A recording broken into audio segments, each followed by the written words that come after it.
الحمد لله نحمده ونستعينه ونستغفره ونؤمن به ونتوكل عليه ونعوذ بالله من شرور أنفسنا ومن سيئات أعمالنا من يهده الله فلا مضل له ومن يضلله فلا هادي له ونشهد أن لا إله إلا الله وحده لا شريك له ونشهد أن سيدنا ومولانا وحبيبنا محمدا عبده ورسوله الحمد لله وكفى والصلاة والسلام على رسوله المصطفى وعلى عباده الذين ارتضى ومن بهداهم اهتدى وبآثار أهل المدينة اكتفى أعوذ بالله من الشيطان الرجيم بسم الله الرحمن الرحيم وأحل الله البيع وحرم الربا صدق الله العظيم. روي عن النبي صلى الله عليه وسلم ان اطیب الکسب کسب التجارہ او کما قال علیہ الصلاۃ والسلام. میرے دوستوں اور میرے بزرگوں، ہم سب لوگ ماشاءاللہ زندگی گزارنے کے لیے تجارت کرتے ہیں، اور تجارت کریں گے تبھی ہماری زندگی گزرے گی. لیکن جس طرح ہر چیز کے کچھ اصول ہوتے ہیں، کچھ آداب ہوتے ہیں، ان کی رعایت کرنا ضروری ہے، اسی طرح تجارت کے بھی کچھ اصول اور آداب ہیں جن کی رعایت کرنا ہمارے لیے نہایت لازم ہے. ہم کریں، اچھے سے اچھا بزنس کریں، لیکن ایک مسلمان بزنس مین جس طرح ہوتا ہے نا، اس طرح ہم بننے کی کوشش کریں. حضرت معاذ بن جبل رضی اللہ تعالی عنہ نے نبی کریم صلی اللہ علیہ وسلم کے حوالے سے یہ بات بیان کی ہے کہ بہترین اور سب سے زیادہ پاکیزہ کمائی تاجر کی کمائی ہوتی ہے. محنت کرتا ہے، وہ خون پسینہ بہاتا ہے، اس لیے سب سے بہترین اور پاکیزہ کمائی اگر کسی کی ہو تو وہ تاجر کی کمائی ہے. لیکن تجارت کرنے والے بھی الگ الگ طریقے کے ہوتے ہیں، مختلف طریقے سے وہ تجارت اور بزنس کرتے ہیں. کچھ لوگ اچھے طریقے سے کرتے ہیں تو ان پر یہ حدیث صادق آئے گی، لیکن کچھ لوگ تجارت کرتے ہیں تو لیتے زیادہ ہیں دیتے کم ہیں، شریعت کے احکام کی نافرمانی کرتے ہیں، احکام کو پس پش ڈالتے ہیں. تو پھر یہ حدیث ایسے لوگوں پر بولی نہیں جائے گی، ان کی کمائی کے اندر برکت نہیں ہوگی، ان کی کمائی کے اندر نحوستیں ہوں گی.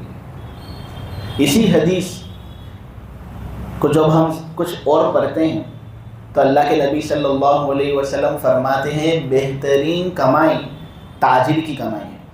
اور تاجر بھی کون سا؟ وہ کہ جب وہ بات کرتا ہے تو جھوٹ نہیں بولتا، جب اس کے پاس امانت رکھی جاتی ہے تو خیانت نہیں کرتا، جب وہ وعدہ کرتا ہے پیمنٹ کا یا کسی جگہ ملنے کا تو وعدہ خلافی نہیں کرتا، جب سامان کسی ڈیلر کے پاس سے خریدتا ہے تو ایب نہیں نکالتا اس میں کہ کچھ ایب نکالوں تاکہ کچھ ڈسکاؤنٹ مل جائے، کچھ ایب تلاش کروں تاکہ واپس ڈیلر کو بھیج دوں تاکہ ایکسچینج ہو جاوے، یا یہ کہ اس سے عمدہ مال میں حاصل کر لوں. نیک تاجر وہ تاجر ہوتا ہے کہ جب وہ خریدتا ہے تو کوئی عیب نہیں نکالتا، اور جب وہ بیچتا ہے تو حد سے زیادہ تعریف کر کے بیچتا نہیں ہے کہ یہ مال تو بہت اچھا، اس جیسا مال آپ کو کبھی بھی مارکیٹ میں ملے گا نہیں. حالانکہ ملتا ہے، بازو میں ملتا ہے، سامنے ملتا ہے. حقیقی تاجر یہ ہے. اللہ کے نبی صلی اللہ علیہ وسلم کہتے ہیں کہ نیک تاجر وہ ہے کہ جب تجارت کی وجہ سے وہ کسی سے قرضہ لے لیتا ہے تو فوراً قرضہ ادا کرتا ہے، اور جب اس کا کسی پر قرضہ ہوتا ہے تو آسانی کا رویہ کرتا ہے. مدت ذرا لمبی ہو جاتی ہے تو دادا گیری نہیں کرتا، مارم ماری پر نہیں اترتا، گالم گلوچ نہیں کرتا، آسانی کرتا ہے کہ بھائی تجھے اور مہلت چاہیے اور مہلت لے لے۔ کتنے ادا کر سکتا ہے؟ بات کر میرے ساتھ، اپنے بات کرتے ہیں، بات کو نتیجے تک پہنچاتے ہیں۔ تو کتنا کر سکتا ہے؟ تیرے اندر کتنی طاقت ہے؟ اپنے کوئی رقم کم کرنی ہے، اپنے کم بھی کرنی ہے۔ یہ ہے وہ تاجر کہ جب یہ کماتا ہے نا، سب سے بہترین کمائی اس کی ہوتی ہے۔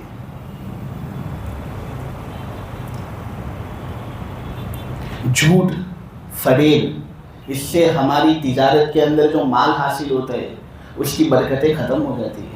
یہی مال جس کے بارے میں اللہ کے نبی صلی اللہ علیہ وسلم کہہ رہے ہیں کہ سب سے زیادہ برکت اس کے اندر ہے، اس کی برکتیں ہمارے جھوٹ بولنے کی وجہ سے ختم ہو جاتی ہیں۔ ایک مرتبہ اللہ کے نبی صلی اللہ علیہ وسلم بازار کے اندر گزر کر رہے تھے کہ ایک اناج کے ڈھیر کے پاس سے اللہ کے نبی صلی اللہ علیہ وسلم گزرے۔ حضور اناج ٹٹول رہے تھے کہ دیکھا کہ اناج کے اندرون حصے میں کچھ گھیلاپن محسوس ہو رہا ہے۔ اناج گیلا ہو جاتا ہے تو خراب ہو جاتا ہے۔ تو حضور نے اناج کے ڈھیر کے اندر اپنا ہاتھ رکھا اور دیکھا کہ اندرون اعتبار سے اس میں کچھ گھیلاپن ہے۔ اللہ کے نبی صلی اللہ علیہ وسلم کا چہرہ بدل گیا اور حضور نے کہا، اے اناج والے، یہ کیا ہے؟ یہ گھیلاپن اندر اور جو اچھا ہے وہ باہر۔ کوئی اگر پورا اناج ہی لے لے گا تو پورا اناج کو وہ اچھا ہی سمجھ لے گا اور گیلا والا حصہ بھی لے لے گا وہ۔ اس آدمی نے کہا، اے اللہ کے رسول صلی اللہ علیہ وسلم، دراصل بارش میرے اناج پر برس رہی تھی اور اس بارش کے برساؤ کی وجہ سے میرا اناج خراب ہو گیا، تو میں نے اندر ڈال دیا خراب حصے کو اور جو اچھا حصہ تھا اس کو سب کے سامنے ظاہر کیا۔ اللہ کے نبی صلی اللہ علیہ وسلم نے کہا، اے اناج والے، من غش فلیس منی، جس آدمی نے دھوکہ دیا وہ مجھ میں سے نہیں۔ تو نے کیوں عیبدار حصہ سب کے سامنے ظاہر نہیں کیا؟ کیوں اچھا حصہ ہی سب کے سامنے ظاہر کیا؟ تجھے وضاحت کرنی چاہیے تھی۔ یہ فالٹ اگر تھا تیرے سامان میں تو تو سب کے سامنے وضاحت کرتا، جس کو لینا ہوتا وہ لیتا، جس کو نہ لینا ہوتا وہ نہ لیتا۔ لیکن تو نے جو معاملہ چھپایا نے، اس معاملہ چھپانے کے اندر تو ہم کو دھوکہ دینا چاہتا تھا۔ من غشنا فلیس منا، جو ہم کو دھوکہ دے وہ ہم میں سے نہیں۔ اب آدمی تجارت کرتا ہو اور اللہ کے نبی صلی اللہ علیہ وسلم ہی کے طریقے پر نہ چلتا ہو، اس کی تجارت میں کیا فائدہ ملے گا؟ وہ اللہ کا بندہ رات دن محنت کرے گا لیکن کچھ برکتیں حاصل ہی نہیں ہوں گی۔ تجارت کے اصول سے نا واقفیت کی بنا پر یہ بے برکتی اس کے سامان کے اندر پائی جا رہی ہے۔ خیانت کتنی بڑی چیز ہے۔ آج ہم کنٹر کے کنٹر خیانت کرتے ہیں۔ لوگ لاکھوں میں پارٹیاں لوگوں کی اڑاتے ہیں لیکن ان کو اللہ کا کوئی خوف نہیں۔ نبی کریم صلی اللہ علیہ وسلم کے زمانے میں جنگ خیبر کے موقع پر ایک آدمی شہید ہو گیا تھا۔ لوگ کہہ رہے تھے فلان شہید ہے اس لیے جنت میں جائے گا انشاءاللہ۔ نبی کریم صلی اللہ علیہ وسلم نے کہا، اگرچہ اس آدمی نے لڑ کر اپنی جان اللہ کے راستے میں دے دی، کیا ہم میں سے کوئی یہ کرتا ہے؟ نہیں۔ جب جنگ کی باری آتی ہے تو ہم بزدل بن جاتے ہیں، لیکن اس آدمی نے اللہ کے راستے میں اپنی جان گنوا دی، شہید ہو گیا۔ لوگ کہہ رہے تھے کہ یہ آدمی انشاءاللہ جنت میں جائے گا، لیکن اللہ کے نبی صلی اللہ علیہ وسلم نے کہا، فی بردۃ کاللہ، میں نے اس آدمی کو جہنم میں دیکھا ہے، جلتا ہوا دیکھا ہے، کیونکہ اس نے ایک چادر چڑھائی تھی۔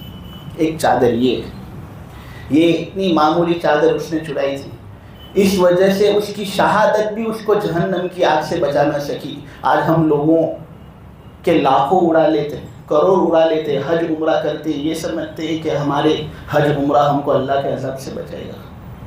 ہم تجارت کریں لیکن اصول پر بھی ہماری گہری نظر ہو،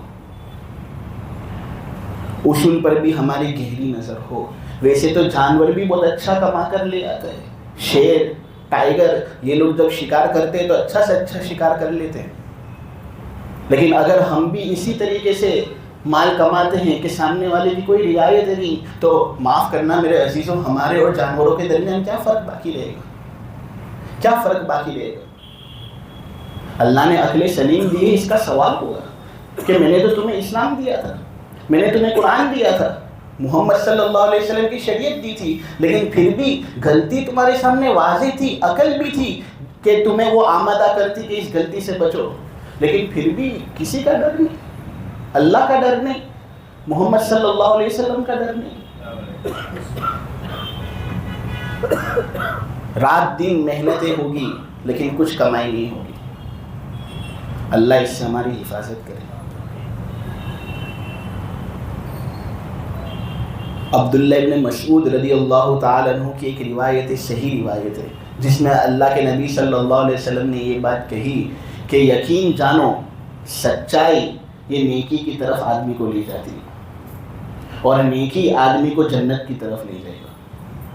یقین جانو سچائی آدمی کو نیکی کی طرف لے جائے گی اور نیکی آدمی کو جنت کی طرف لے جائے گا۔ آدمی سچ بولتا رہے گا یہاں تک کہ اس کا شمار صدیق میں سے ہو جائے گا، لیکن اللہ کے نبی صلی اللہ علیہ وسلم نے یہ بات کہی کہ آدمی جھوٹ بولتا ہے، اس کی جھوٹ اس کو فجور کی طرف لے جائے گا، بدکاری کی طرف لے جائے گا، اور یہ بدکاری اس کو جہنم کے دہانے پر کھڑا کر دے گی۔ بہت سے صحابہ تھے ایسے جو شاید ہم سے زیادہ اچھا دھندا کرتے تھے، وہ جب سچ بولتے تھے تو سچائی کی وجہ سے اللہ نے ان کو کہاں سے نکال کر کہاں پہنچا دیا کہ آج 1400 سال ہو گئے ہم پھر بھی ان کا ذکر خیر کرتے ہیں۔ ابو سفیان ابن حرب اللہ کے نبی صلی اللہ علیہ وسلم کا سب سے بڑا دشمن اگر میں کہوں نے تو یہ ابو سفیان ابن حرب حضور کا سب سے بڑا دشمن۔ حضور کو جتنا نقصان ابو سفیان نے پہنچایا نہیں، شاید کسی اور نے نہیں پہنچایا۔ ایک مرتبہ ہرقل نے ابو سفیان کو بلایا تھا نبی کریم صلی اللہ علیہ وسلم کے بارے میں کچھ جانکاری حاصل کرنے کے لیے کہ یہ آدمی نبوت کا دعویٰ کر رہا ہے، کیا یہ صحیح آدمی ہے، غلط آدمی ہے، کیسا آدمی ہے۔ اب ابو سفیان تو اللہ کا نبی صلی اللہ علیہ وسلم کا دشمن ہے، حضور سے بہت دشمنی کر لی تھی، یہ چاہتے تو وہ جھوٹ بول سکتے تھے، لیکن انہوں نے یہ بات کہی ہے، صحیح حدیث میں ہے کہ مجھے شرم آتی تھی کہ لوگ مجھے جھوٹ کی طرف منسوب کریں، تو میں نے ہرقل کے سامنے سب کچھ سچ بول دیا۔ محدثین کہتے ہیں ان کے اس سچ کی وجہ سے اللہ نے ان کو ایک بڑا صحابی بنایا، توبہ کی توفیق اللہ تعالیٰ نے دی اور اللہ نے ان کو ایک عظیم الشان صحابی بنایا، ایسا صحابی کہ حضور جب مکہ فتح کر رہے تھے، مکہ کو کونکر کر لیا تھا، تو حضور نے یہ بات کہی تھی جو آدمی ابو سفیان کے گھر کے اندر داخل ہوگا اس کو میری طرف سے امان، یعنی ابو سفیان کو بھی معاف کیا میں نے، ابو سفیان کی مدد لے کر جو اس کے گھر میں داخل ہوگا اس کو بھی میں نے معاف کیا۔ سچ بولنے کی جزا، سچ بولنے کا انعام۔ عبداللہ ابن مسعود، کون نہیں جانتا عبداللہ ابن مسعود کو؟ صحابہ میں سے اگر شاید کسی کے پاس سب سے بڑا علم ہو تو عبداللہ ابن مسعود کے پاس۔ عبداللہ ابن عمر یہ کہتے ہیں کہ یہ عبداللہ ابن مسعود جو ہے نا، اس کو میں اس دن سے دوست رکھتا ہوں اور میں نے یہ لکھ لیا ہے کہ اس کے ساتھ تو مجھے دوستی کرنی ہے جب سے حضور نے عبداللہ ابن مسعود کے بارے میں یہ کہا تھا کہ قرآن اگر حاصل کرنا ہو تو عبداللہ ابن مسعود سے حاصل کرو۔ حضور نے سب سے پہلے نمبر پر عبداللہ ابن مسعود کا نام لیا۔ جب یہ مسلمان نہیں ہوئے تھے، حضور کی صحبت انہوں نے حاصل نہیں کی تھی، پتہ ہے کیا کرتے تھے؟ عقبہ ابن ابی معیط کی بکریاں چراتے تھے۔ ایک مرتبہ نبی کریم صلی اللہ علیہ وسلم اور حضرت ابو بکر ان کے پاس گئے اور انہوں نے کہا کہ اے بچے تو ذرا ہم کو دودھ پلا، ہم کو بڑی پیاس لگی ہے۔ عبداللہ ابن مسعود نے کیا کہا تھا معلوم ہے؟ اگرچہ اس وقت یہ مسلمان نہیں ہوئے تھے لیکن دل سجا ہوا تھا، سلجھا ہوا تھا، نیک تھا دل۔ اسی نیکی کو پیدا کرنے کی ہمارے اندر ضرورت ہے۔ ابن مسعود نے کہا اے اللہ کے بندو، میں تم کو دودھ کس طرح دے سکتا ہوں؟ یہ بکریاں میری نہیں ہیں، یہ بکریاں میری نہیں ہیں، یہ تو میں عقبہ ابن ابی معیط کی بکریاں چراتا ہوں نوکر بن کر۔ میری بکریاں ہوتی تو کچھ دے دیتا، میری بکریاں ہیں ہی نہیں، میں کس طرح دے سکتا ہوں؟ نبی کریم صلی اللہ علیہ وسلم نے جب یہ بات سنی نا، حضور کے دل میں عبداللہ ابن مسعود کی عزت بیٹھ گئی۔ کیسا عزت والا لڑکا ہے، اتنی کم عمر لیکن سچ بولتا ہے، امانت کی اتنی زیادہ پاس رکھتا ہے۔ حضور نے انعام سے نوازنا چاہا، حضور نے کہا کہ اس کو ایک ایسی چیز بتاتا ہوں جو یہ قیامت تک لوگوں کو بتائے گا۔ حضور نے کہا اے مسعود کے بیٹے عبداللہ، تیرے پاس کیا ایسی بکری ہے جس نے بچے نہ جنے ہوں؟ کیونکہ اگر اس نے بچے نہیں جنے تو وہ دودھ بھی نہیں دے سکے گی، نہ جب وہ دودھ دے ہی نہیں سکتی تو اگر اس میں سے دودھ پیدا ہو جائے تو یہ کسی کا مال ہوا نہیں کہ ہم اس کی اجازت لیے بغیر اس کو استعمال نہ کر سکیں۔ حضور نے وہ بکری منگوائی، اس پر ہاتھ پھیرا، تھن پر ہاتھ پھیرا، دعا کی، اللہ نے اس تھن میں دودھ پیدا کر دیا۔ اتنا دودھ نکلا کہ سب نے پیا، اور یہ پی بھی سکتے تھے کیونکہ یہ کسی کا مال نہیں تھا، یہ تو حضور نے اپنے معجزے کے ذریعے سے اس کو پیدا کیا۔ سب نے پیا، اور پھر نبی کریم صلی اللہ علیہ وسلم نے تھن کو دیکھ کر کہا اے تھن خشک ہو جا، وہ خشک بھی ہو گیا۔ عبداللہ ابن مسعود کہتے ہیں اس واقعے کے بعد میں اللہ کے نبی صلی اللہ علیہ وسلم کے پاس حاضر ہوا اور حضور سے کہا اے اللہ کے نبی، مجھے آپ پر اسلام لانا ہے، آپ بھی ذرا وہ سب باتیں مجھے سکھائیں جن کی وجہ سے یہ سب چیزیں پیدا ہوتی ہیں۔ حضور نے حضرت عبداللہ ابن مسعود کے سر پر ہاتھ پھیرا اور کہا بیٹے تو پہلے سے سلجھا ہوا ہے، تجھے بہت زیادہ ضرورت نہیں، میری تعلیمات کی بہت زیادہ ضرورت نہیں ہے، تو پہلے سے سلجھا ہوا ہے۔ تو نے تو ہم کو دوسرے آدمی کے مال میں سے حصہ نہیں دیا، اللہ کا ڈر تھا تیرے اندر، اس لیے تو بہت اونچا کام کرے گا۔ کیا ابن مسعود نے، صحابہ کہتے تھے حضور کو چپل پہنانے والے ابن مسعود، حضور کی لاٹھی لے آنے والے ابن مسعود، نبی کریم صلی اللہ علیہ وسلم جب پاخانہ کرنے جاتے تھے تو پتھر دینے والے ابن مسعود، حضور کے خادم خاص ابن مسعود۔ صحابہ کہتے تھے ابن مسعود کو ہم دیکھتے ہیں حضور کے ساتھ تو ہمیں ایسا ہی لگتا تھا کہ یہ حضور کا کوئی خاندان والا ہے۔ حضور نے کہا قرآن کا علم سیکھنا ہو تو ابن مسعود سے سیکھو۔ یہ آدمی عقبہ ابن ابی معیط کی بکریاں چراتا تھا، لیکن سچ بولنے کی وجہ سے کہاں اللہ نے پہنچا دیا۔ اگر ہم تجارت کے اندر سچ بولیں، مال بیچتے وقت سچ بولے، اللہ ہم کو کہاں سے کہاں نہیں پہنچا دے۔ یقین رکھنا ضروری، ایمان والا یقین رکھتا ہے میرے عزیزوں، رکھتا ہے نا، وہ یقین رکھتا ہے، وہ ان چیزوں پر بھی یقین رکھتا ہے جو اور لوگ دیکھ نہیں پاتے۔ ہم فرشتے کو دیکھ نہیں سکتے، ہم نے اللہ کے نبی صلی اللہ علیہ وسلم کو دیکھا نہیں، ہم نے ہمارے خدا اللہ کو نہیں دیکھا، لیکن ہم یقین رکھتے ہیں یا نہیں؟ کیونکہ ہم یہ سمجھتے ہیں کہ ضروری نہیں ہے کہ جو چیز ہماری نظروں سے غائب ہو وہ حقیقت میں موجود ہی نہ ہو۔ جب ہم اللہ پر بن دیکھے یقین رکھتے ہیں تو ہم اللہ رسول کی جانب سے جو احکامات ہیں ان پر بن دیکھے عمل کریں۔ اب دیکھیں اس کا فائدہ ہمارے لیے کس طرح ثابت ہو سکتا ہے۔ اسماعیل علیہ السلام کے بارے میں قرآن کے اندر ہے وَكَانَ صَادِقَ الْوَعْدِ، اسماعیل ایسا تھا کہ وعدے کا بڑا سچا تھا۔ قرطبی نے بہت سے واقعے نقل کیے، اس میں سے ایک واقعہ یہ نقل کیا کہ اسماعیل علیہ السلام کو صادق الوعد اس لیے کہا گیا کہ یہ آدمی اپنے وعدے کو سچا کرتا ہے اور بڑا سچا ہے وعدے کے اعتبار سے۔ تو اللہ نے حضرت اسماعیل کو اس صفت کے ساتھ متصف اس لیے کیا کیونکہ ایک مرتبہ انہوں نے کچھ ڈیلنگ کی تھی اپنے پارٹنر کے ساتھ اور ایک جگہ پر ملنے کا وعدہ کر لیا تھا۔ جس کے ساتھ ڈیلنگ ہوئی تھی وہ تو بھول گیا تھا، لیکن اسماعیل علیہ السلام روزانہ اس جگہ پر آتے تھے اور 1 سال تک اس کا انتظار کیا۔ کیوں؟ اگر وہ وعدہ پورا بھی نہ کرتے، وعدہ خلافی کرتے تو اسماعیل علیہ السلام کو کون پوچھنے والا ہے؟ اسماعیل علیہ السلام کو کوئی پوچھنے والا نہیں، لیکن وہ سمجھتے تھے کہ اگرچہ یہاں پر کوئی مجھے دیکھ نہیں رہا لیکن میرا رب تو مجھے دیکھ رہا ہے۔ اگر اللہ کے یہاں پر اللہ نے پوچھ لیا اس وعدے کے بارے میں تو میں اللہ کو کیا جواب دوں گا؟ اللہ سے کس طرح گفتگو کروں گا؟ الم یعلم بان اللہ یرا، کیا مجھے معلوم نہیں کہ اللہ سب کچھ دیکھ رہا ہے؟ ہم ہماری تجارت کو سچائی کے ساتھ متصف کریں۔ بے شک اس میں کوئی شک نہیں کہ وہ تاجر جو سچ بولتا ہے، امانت میں خیانت نہیں کرتا، وعدے پورے کرتا ہے، سامان خریدتا ہے تو عیب نہیں نکالتا، سامان بیچتا ہے تو حد سے زیادہ تعریف نہیں کرتا، قرضہ دیتا ہے تو بڑی نرمی سے وصول کرتا ہے۔ نے قرضہ جب اس کو کسی کو ادا کرنا ہوتا ہے، یہ مقروض ہو جاتا ہے تو فوراً ادا کر لیتا ہے۔